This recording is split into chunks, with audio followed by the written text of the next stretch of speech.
नमस्कार, स्वागत आहे तुमचं दिशाच रेसिपीमध्ये।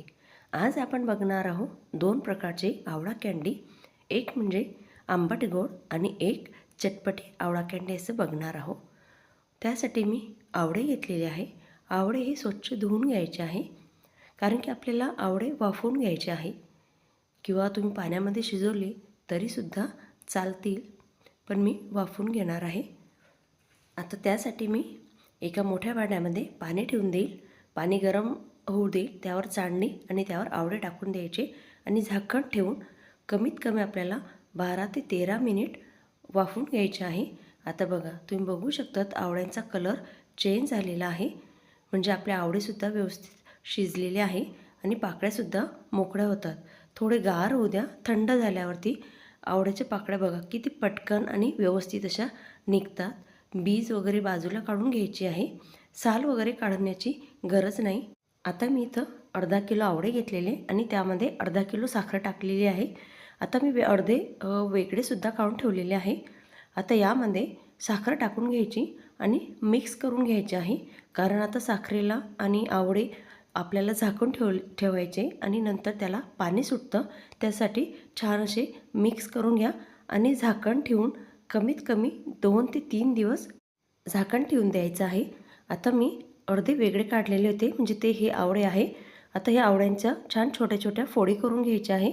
तुम्हाला अजून बारीक करून घ्यायचे असले तर तुम्ही करू शकतात, पण मला असेच आवडतात, त्यासाठी मी एवढीच साईज ठेवलेली आहे।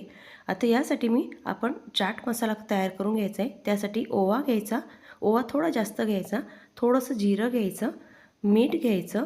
तुम्हाला यामध्ये चाट मसाला टाकायचा असला तर तुम्ही चाट मसालासुद्धा टाकू शकतात आणि हिंग घ्यायचं आहे।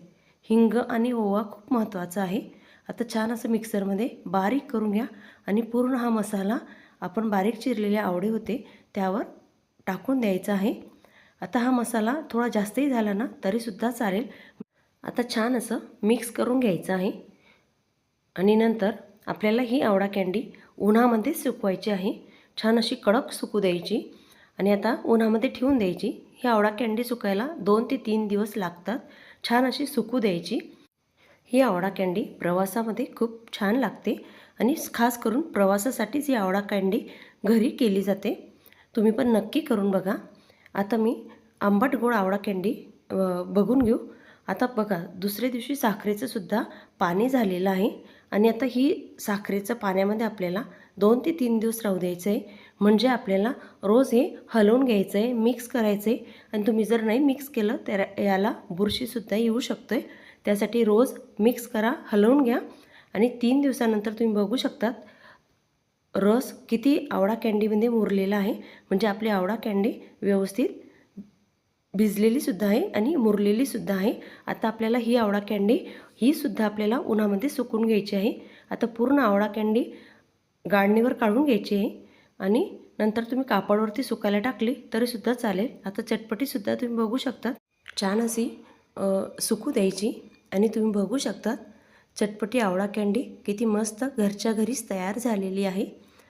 आता मी इथं 2 प्रकारची आवळा कँडी दाखवलेली आहे, एक चटपटी आवळा कँडी आणि एक आंबट गोड आवळा कँडी। आता आंबट गोड आवळा कँडीसुद्धा तुम्ही बघू शकतात किती पांढरी शुभ्र आवळा कँडी घरच्या घरीच तयार झालेली आहे। रेसिपी आवडली असेल तर माझ्या चॅनलला लाईक करा, शेअर करा, सबस्क्राईब करा। धन्यवाद।